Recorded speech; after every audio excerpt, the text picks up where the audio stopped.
Welcome to Nora's story. Ready for some crazy drama? Let's go. Listen, I already know exactly what the comments are going to say, and for once, I completely agree with them. I am the villain here. I destroyed my own life, my marriage, and my financial security for absolutely nothing. I traded a loyal, hardworking man for 5 seconds of cheap laughter from friends who don't even speak to me anymore. If you are a woman watching this, let my story be a massive warning. Do not ever disrespect a good man to make yourself look cool, because a truly strong man won't scream or fight you. He will just quietly erase you from his life. My name is Jessica, and I was married to Mark for 3 years. Mark was the kind of guy every woman says she wants, but then takes for granted when she actually gets him. He was a senior civil engineer. He wasn't the loudest guy in the room, and he wasn't a party animal, but he was incredibly reliable. He paid the mortgage on our beautiful 4-bedroom house. He made sure my car was always serviced, and he treated me with nothing but respect. I, on the other hand, was a 31-year-old marketing coordinator who spent way too much time caring about social media optics and the opinions of my friends. My core friend group consisted of 2 women, Sarah and Emily. Looking back, they were incredibly toxic. They were constantly in a cycle of breaking up with guys, complaining about men, and tearing down their partners to make themselves feel better. Whenever we hung out, the conversation always devolved into this weird competition of who could complain about their relationship the most. The incident that ended my marriage happened on a beautiful Saturday afternoon in late spring. Mark and I had invited Sarah and Emily over for a backyard barbecue, along with their current boyfriends. Mark went all out, as he always did. He woke up early, went to the premium butcher shop to buy expensive ribeye steaks, cleaned the patio, and spent the afternoon standing over the hot grill, making sure everything was perfect for my guests. He was being the ultimate host, pouring drinks and making sure everyone was comfortable, while I sat at the patio table drinking wine with the girls. As the afternoon went on and we got a few more glasses of wine in our system, the conversation took a turn. Sarah and Emily started playfully roasting their boyfriends, who were sitting right there, awkwardly chuckling along. They were making jokes about how lazy their guys were, or how bad they were at fixing things around the house. Then Sarah turned to me. She smirked and asked, "What about Mark? He's so quiet and perfect. There has to be a flaw. How are things behind closed doors?" I felt the eyes of everyone at the table on me. I saw my friends waiting for me to join the club, waiting for me to tear my husband down so we could all laugh together. I wanted to look like the dominant, careless alpha of the group. I wanted to prove that my relationship was just as flawed and relatable as theirs. Mark was standing about 10 feet away at the grill. His back was turned, but he was well within earshot. I took a sip of my wine, rolled my eyes dramatically, and delivered the joke. I won't repeat the exact phrasing because it makes me physically sick to my stomach now, but I made a very loud, very explicit joke about his size. I laughed and told the table that it was a good thing Mark was an engineer who was good with his hands, because he definitely wasn't working with much equipment anywhere else. The table erupted. Sarah and Emily shrieked with laughter, clapping their hands. Their boyfriends shifted in their seats, their smiles looking extremely forced and uncomfortable. Over the sound of my friends laughing, I heard the distinct clack of the metal grill tongs hitting the side of the barbecue. I glanced over. Mark had frozen. He didn't drop his spatula. He didn't yell. He didn't storm over to the table and demand an apology. He just slowly turned around and looked at me. His face was completely blank, but his eyes were entirely dead. It was a look of pure, chilling realization, as if he was seeing me for the very first time. He calmly took the steaks off the grill, placed them perfectly on a serving platter, and walked over to our table. He set the platter down in the center. "The food is ready," Mark said. His voice was completely steady, showing absolutely zero emotion. "Please, enjoy yourselves. I'm feeling a bit tired, so I'm going to head inside for the rest of the evening."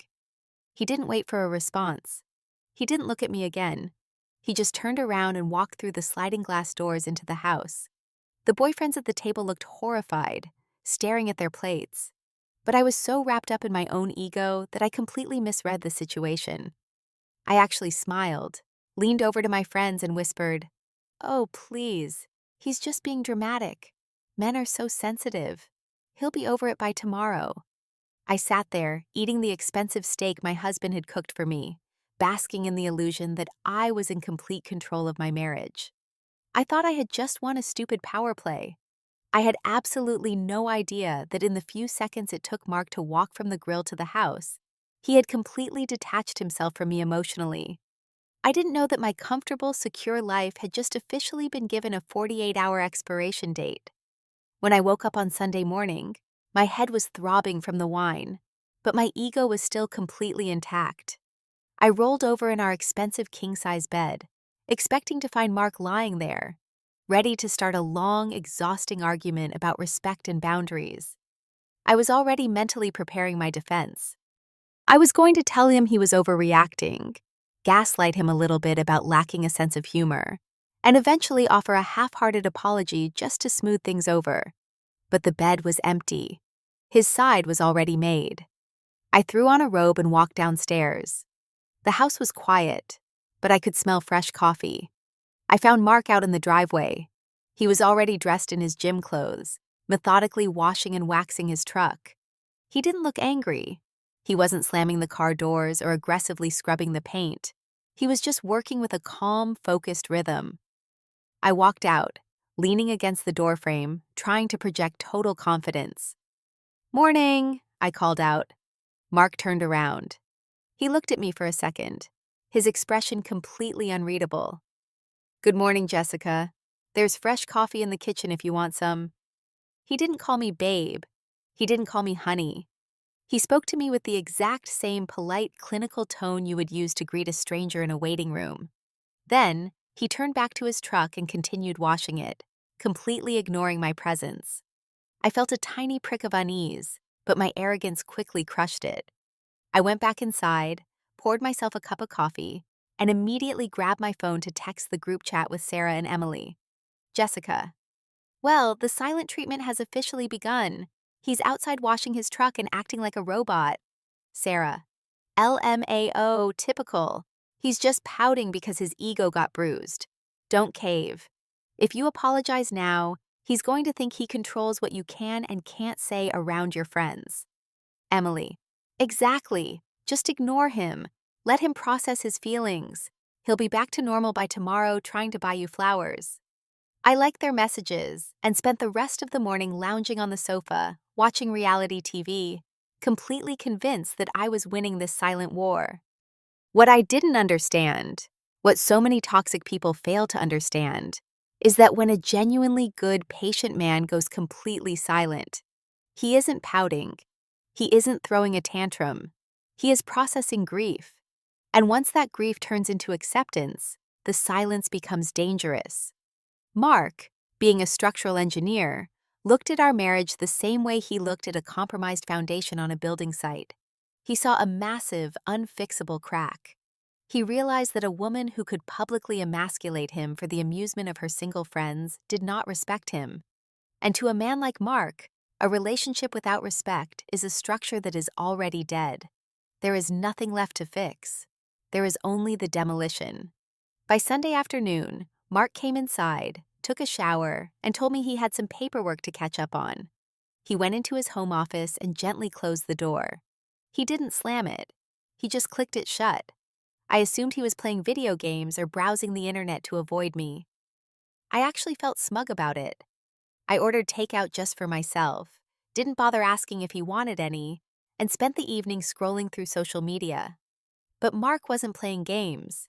While I was sitting on the couch eating sushi and laughing at TikToks, my husband was executing a flawless, emotionless exit strategy. He spent those 4 hours in his office, quietly opening the filing cabinets and pulling every single important document we had. He scanned the deed to our house, the house he had bought a year before we got married, keeping it solely in his name because of my terrible credit score. He pulled the insurance policies and the title to my luxury SUV, which was registered under his business to save on taxes. He downloaded the statements for our joint savings account, calculating exactly which deposits belonged to his income and which belonged to mine. He didn't steal a single dime from me. He didn't plan anything illegal. He simply gathered the facts, organized the data, and built an impenetrable legal wall around his assets. He was surgically separating our lives on a spreadsheet before I even knew the surgery had begun. When he finally came out of his office around 9 p.m., he walked into the kitchen to grab a glass of water. I didn't even look up from my phone. "I'm heading to bed," he said quietly. "I've got an early start tomorrow. Have a good week at work, Jessica." "Yeah, you too," I muttered, still scrolling.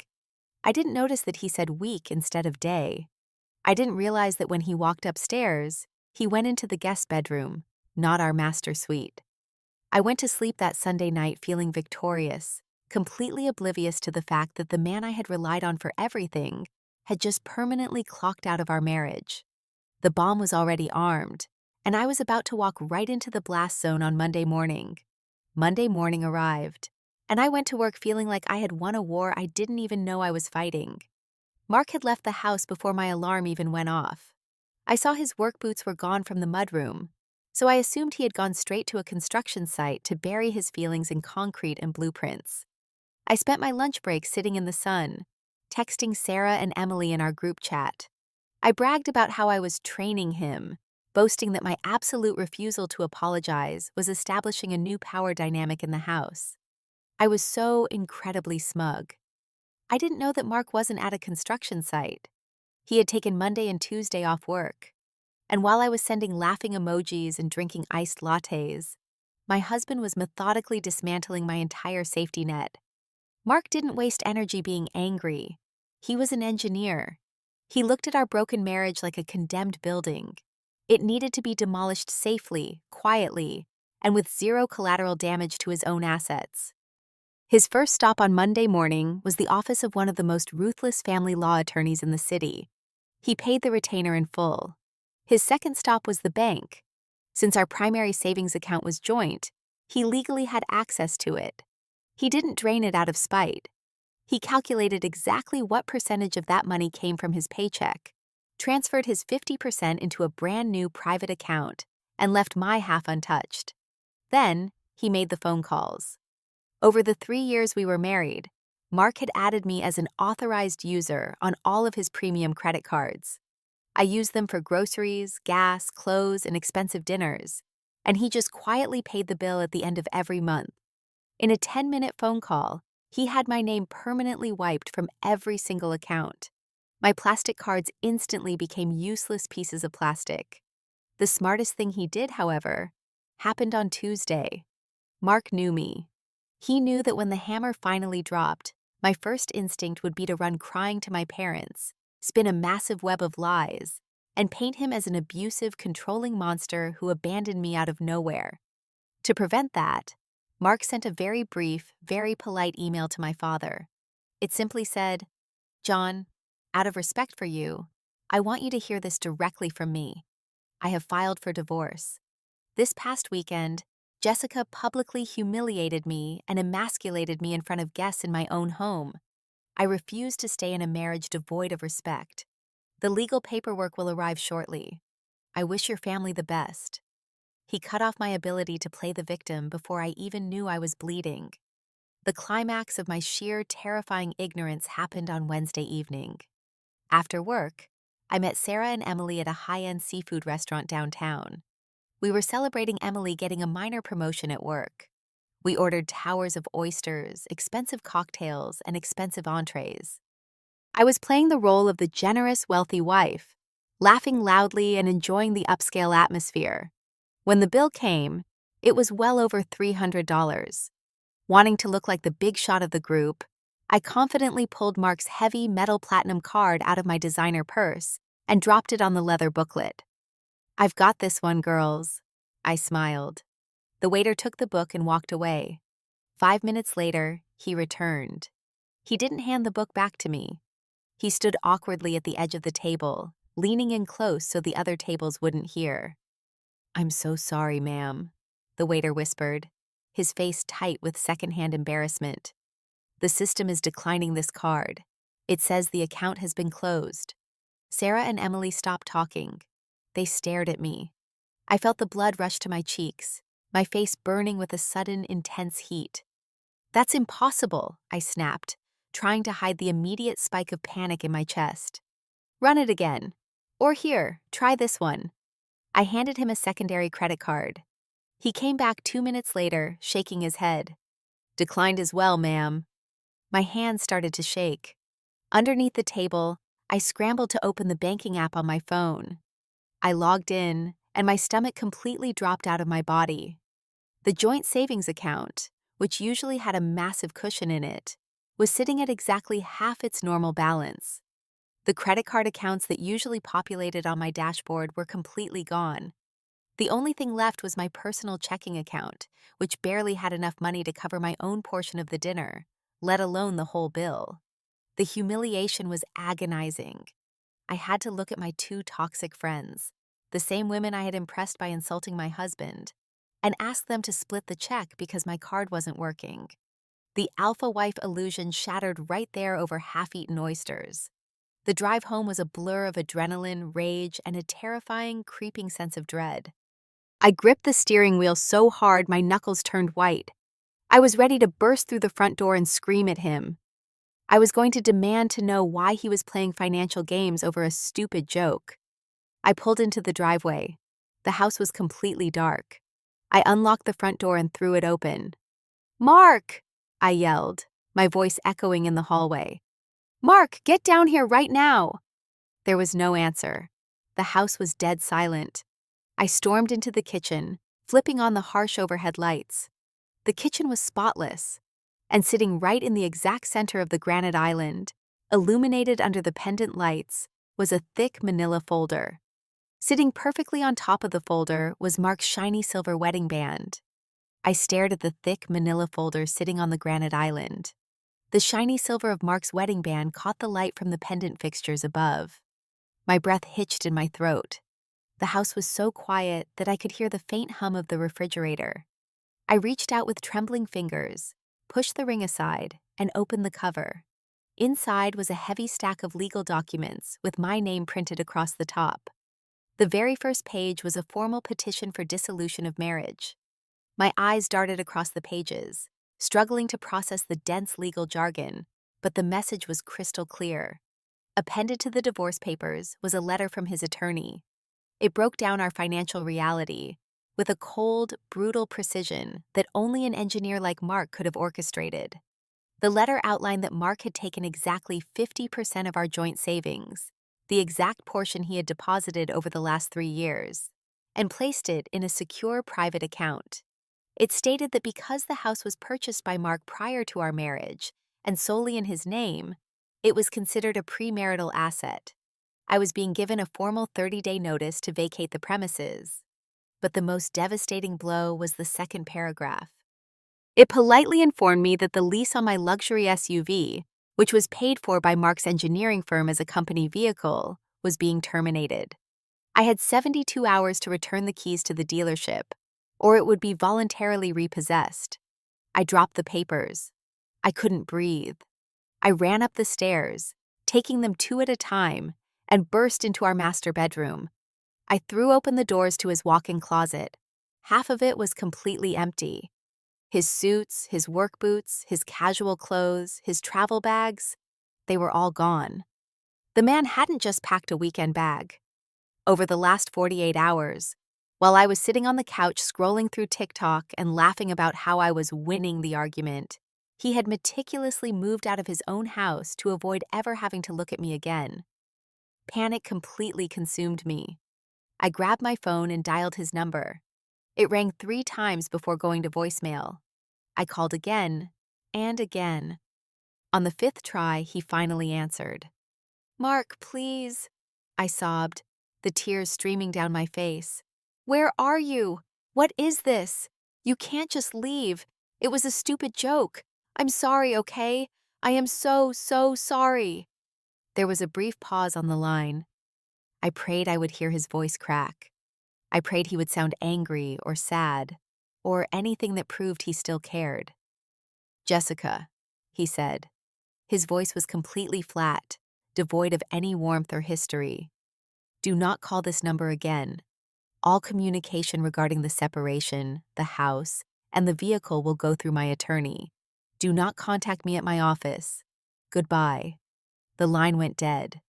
In a total state of hysteria, I ran back to my car. I needed an ally. I needed someone to tell me this was a nightmare and that Mark was overreacting. I drove straight to my parents' house, practically breaking the speed limit. I pulled into their driveway and pounded on the front door. My father opened it. He didn't look worried. He didn't pull me into a hug. He stood in the doorway, blocking my entrance, looking at me with a profound, heavy disappointment that made my stomach turn into ice. "Dad," I cried. "Mark just served me with divorce papers. He took the money. He's taking the car. You have to help me talk to him." My father slowly shook his head. "I already know, Jessica. He sent me an email yesterday." "He's overreacting," I pleaded. "It was just a joke at a barbecue." "A joke?" My dad's voice rose, a sharp edge of anger cutting through his usual calm. "He paid for your life. He worked 60-hour weeks to put you in that beautiful home. He treated you like a queen, and you publicly emasculated him in front of your friends just to look cool. Do you know how humiliating it is to have a good, decent son-in-law apologize to me because my daughter doesn't know the meaning of loyalty and respect? Dad, please." "You made your bed, Jessica," my father said softly, stepping back and beginning to close the door. "You can stay in your old room while you find an apartment, but I am not fighting your battles. You threw away a good man for nothing." The door clicked shut. In a last act of desperation, I sat in my car and texted Sarah and Emily, the friends I had tried so hard to impress. I told them what happened. I asked if I could stay with one of them for the weekend just to process everything. Sarah replied 20 minutes later, "OMG, that's so crazy. Mark is psychotic. But I have my new guy coming over this weekend, so the timing is really bad. Sorry, babe." Emily didn't even reply. She just left me on red. It has been 8 months since that barbecue. I live in a tiny one-bedroom apartment that smells like old carpet. Because I lost the company car, I had to take out a high-interest loan to buy a used, high-mileage sedan just to get to work. My credit is ruined, my savings are depleted from paying my own lawyer, and I am living paycheck to paycheck. I saw Mark recently at a traffic light. He was driving his truck, and there was a woman sitting in the passenger seat. She was wearing a nursing scrub top, and she was laughing at something he said. He looked relaxed. He looked happy. He looked like a man who had successfully removed a toxic tumor from his life and moved on. So, to all the viewers watching this, go ahead and leave your comments. Tell me I got exactly what I deserved, because I did. And if you are lucky enough to have a good, quiet, hardworking man who provides for you and treats you with respect, never, ever take his silence for weakness. Because when a patient man finally reaches his breaking point, he won't give you the satisfaction of an argument. He will simply lock the door, walk away, and let you burn down your own life.